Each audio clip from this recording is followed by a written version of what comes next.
അപ്പോൾ നമ്മളൊരു കമ്പനിയുടെ ഷെയർസ് വാങ്ങി കയ്യിൽ ഹോൾഡ് ചെയ്ത് വെച്ചിരിക്കുകയാണ്.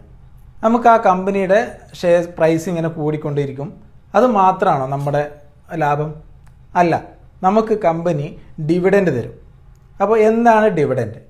ഡിവിഡൻഡ് എന്ന് വെച്ചാൽ മലയാളം എന്ന് പറഞ്ഞാൽ ലാഭവിഹിതം.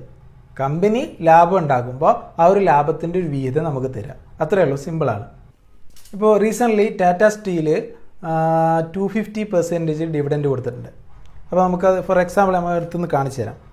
നമ്മൾ ജസ്റ്റ് ഗൂഗിളിൽ പോയിട്ട് ടാറ്റ സ്റ്റീൽ ഡിവിഡൻഡ് എന്ന് ജസ്റ്റ് ടൈപ്പ് ചെയ്താൽ മതി.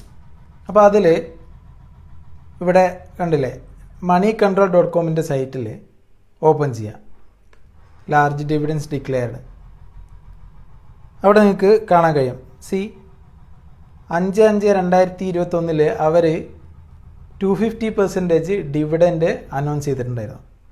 അതായത് 250% പറഞ്ഞാൽ ടാറ്റ സ്റ്റൈലിൻ്റെ കറണ്ട് പ്രൈസ് 1166 അതിൻ്റെ 250% അല്ല.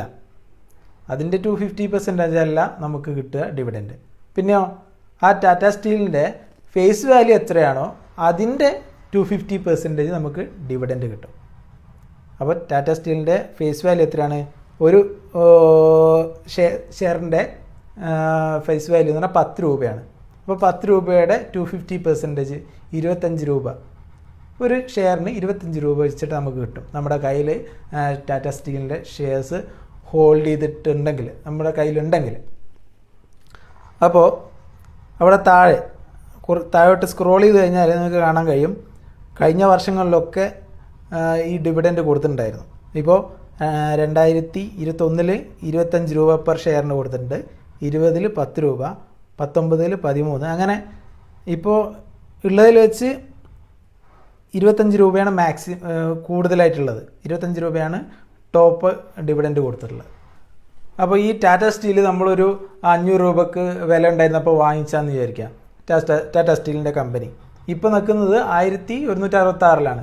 അപ്പോൾ 500 കഴിച്ച് ബാക്കി ഇത്രയും രൂപ, 500ൻ്റെ മേലെ രൂപ നമുക്ക് എന്ത് ചെയ്യാണ്? പ്രോഫിറ്റാണ് ഒരു ഷെയർ മേലെ. ഓക്കെ, ഇനിയിപ്പോൾ നമ്മുടെ അടുത്ത് 1000 രൂപ 1000 ഷെയർസ് നമ്മൾ വാങ്ങിച്ചിട്ടുണ്ടെന്ന് വിചാരിക്കാം. അപ്പോൾ ഈ ഒരു ഷെയറിന് 25 രൂപ വെച്ചിട്ട് നമുക്ക് 1000 ഷെയറിന് 25,000 രൂപ എന്ത് ചെയ്യും? നമുക്ക് എക്സ്ട്രാ കിട്ടും ഡിവിഡൻഡായിട്ട്. അതായത് ലാഭവിഹിതം കിട്ടും. അത് നമുക്ക് നേരെ നമ്മുടെ ബാങ്ക് അക്കൗണ്ടിലേക്കാണ് വരിക. അപ്പോൾ നമുക്ക് ഈ കമ്പനിയുടെ ലാഭവിഹിതം കിട്ടണമെങ്കിൽ നമ്മുടെ അടുത്ത് എപ്പോൾ ഷെയർസ് ഉണ്ടായിരിക്കണം എന്നുള്ള കാര്യമാണ് ഇനി പറയുന്നത്.